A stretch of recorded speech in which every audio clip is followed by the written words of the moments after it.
Assalamualaikum warahmatullahi wabarakatuh. Kami dari kelompok 4 akan mempresentasikan hasil diskusi kelompok kami yang beranggotakan saya sendiri, Serlia Praditasari, NIM 63040200017. Yang kedua, Widiati Pancarani dengan NIM 63040200019. Yang ketiga, Istiqomah dengan NIM 63040200024. Yang terakhir yaitu Dia Ayu Puspitasari dengan NIM 63040200028. Di sini kami akan mempresentasikan mengenai kebijakan dividen. Yang pertama yaitu pengertian kebijakan dividen. Dividen merupakan laba bersih perusahaan yang sebagian dibagikan kepada pemegang saham berdasarkan proporsi kepemilikan saham yang dimiliki. Kebijakan dividen menyangkut keputusan untuk membagikan laba atau menahannya guna diinvestasikan kembali di dalam perusahaan. Kebijakan dividen yang optimal pada suatu perusahaan adalah kebijakan yang menciptakan keseimbangan di antara dividen saat ini dan pertumbuhan di masa mendatang, sehingga memaksimumkan harga saham. Kemudian macam-macam kebijakan dividen. Yang pertama yaitu kebijakan dividen yang stabil. Jumlah dividen per lembar yang dibayarkan setiap tahun relatif tetap selama jangka waktu tertentu, meskipun pendapatan per lembar saham setiap tahunnya berfluktuasi. Yang kedua, kebijakan dividen dengan penetapan jumlah dividen minimal plus jumlah ekstra tertentu. Kebijakan ini menetapkan jumlah rupiah minimal dividen per lembar saham tiap tahunnya. Kemudian yang ketiga, kebijakan dividen dengan penetapan dividen payout ratio yang konstan. Perusahaan yang menjalankan kebijakan ini menetapkan dividen payout ratio yang konstan, misal 50%. Kemudian yang terakhir, kebijakan dividen yang fleksibel. Kebijakan ini akan disesuaikan dengan posisi finansial dan kebijakan dari perusahaan yang bersangkutan. Kemudian selanjutnya adalah jenis-jenis dividen. Yang pertama adalah dividen tunai, yang kedua dividen saham, yang ketiga dividen properti, yang keempat yaitu dividen intern, yang kelima yaitu dividen scrip, yang keenam adalah dividen likuidasi. Teori kebijakan dividen. Yang pertama, dividen irrelevance theory atau ketidakrelevanan dividen. Teori ini menyatakan bahwa kebijakan dividen perusahaan tidak mempunyai pengaruh terhadap nilai perusahaan maupun biaya modalnya. Yang kedua, the bird in the hand theory dinyatakan bahwa sesungguhnya investor lebih menghargai pendapatan yang berupa dividen daripada pendapatan yang diharapkan dari keuntungan modal dan yang akan dihasilkan dari laba ditahan. Yang ketiga, tax preference theory. Investor menghendaki perusahaan untuk menahan laba setelah pajak dan dipergunakan untuk pembiayaan investasi daripada dividen dalam bentuk kas.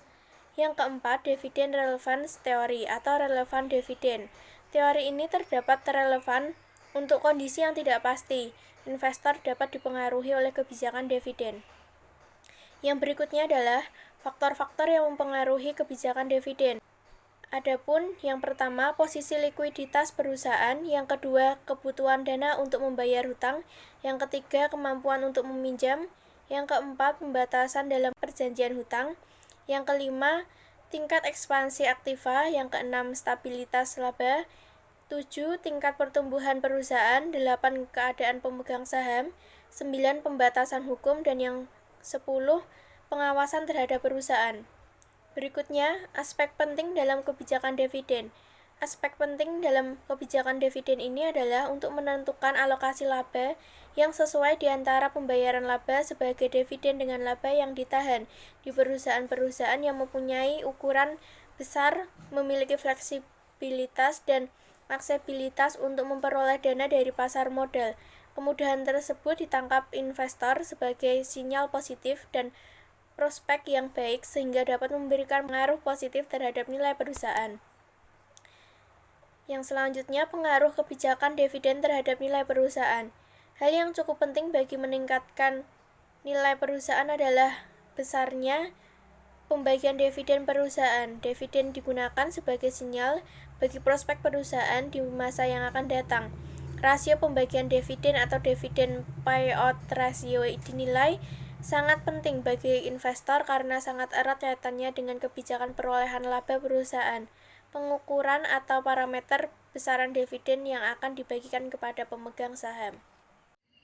Berikutnya mengenai stabilitas pembayaran dividen. Kebijakan dividen yang stabil berarti jumlah dividen per lembar saham atau DPS yang dibayarkan setiap tahunnya relatif tetap selama jangka waktu tertentu meskipun laba per lembar saham setiap tahunnya berfluktuasi.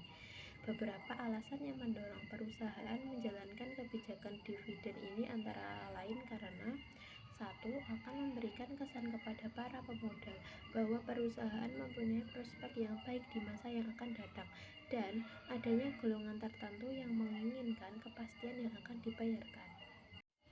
Berikutnya adalah perhitungan dividen payout ratio dengan menggunakan metode mencari total dividen dari DPS.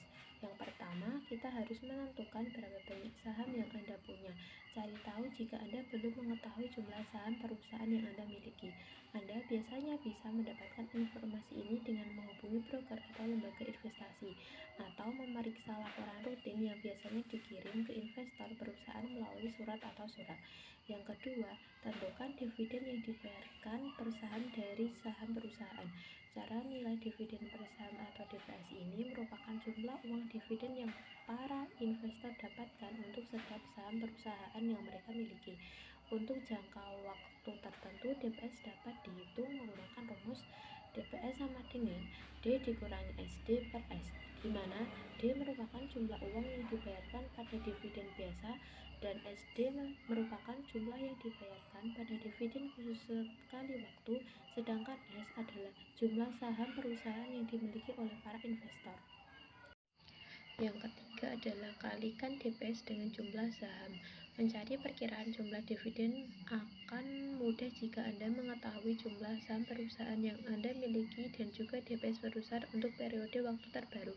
Cukup gunakan rumus D sama dengan DPS dikali dengan S, di mana D merupakan dividen dan S merupakan jumlah saham yang Anda miliki. Yang terakhir adalah jangan lupa untuk memperhitungkan reinvestasi dividen. Proses di atas dirancang untuk persoalan yang relatif sederhana dengan kuantitas jumlah saham yang relatif sederhana dengan kuantitas jumlah saham yang dimiliki bersifat tetap.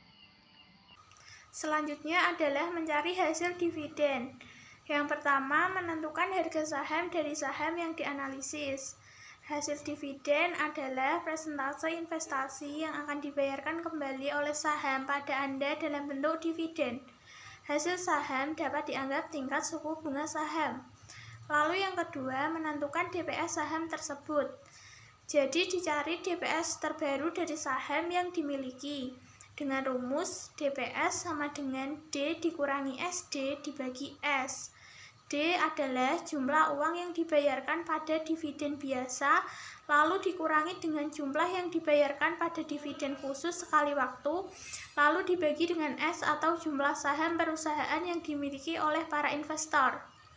Seperti yang disebutkan di atas, biasanya Anda dapat menemukan D dan SD pada laporan arus kas dan S pada neraca keuangan perusahaan. Yang ketiga, bagikan DPS dengan harga saham. Untuk mencari hasil dividen, bagikan nilai DPS dengan harga per saham untuk saham yang dimiliki dengan rumus DY sama dengan DPS dibagi SP. Pada pembagian dividen ini, membandingkan jumlah dividen Anda dengan jumlah uang yang harus dibayarkan untuk saham. Semakin besar hasil dividen, semakin banyak pula uang yang akan Anda dapatkan pada investasi awal. Sekian presentasi dari kami. Apabila ada kesalahan, mohon dimaafkan, dan apabila ada yang kurang jelas, bisa ditanyakan. Wassalamualaikum warahmatullahi wabarakatuh.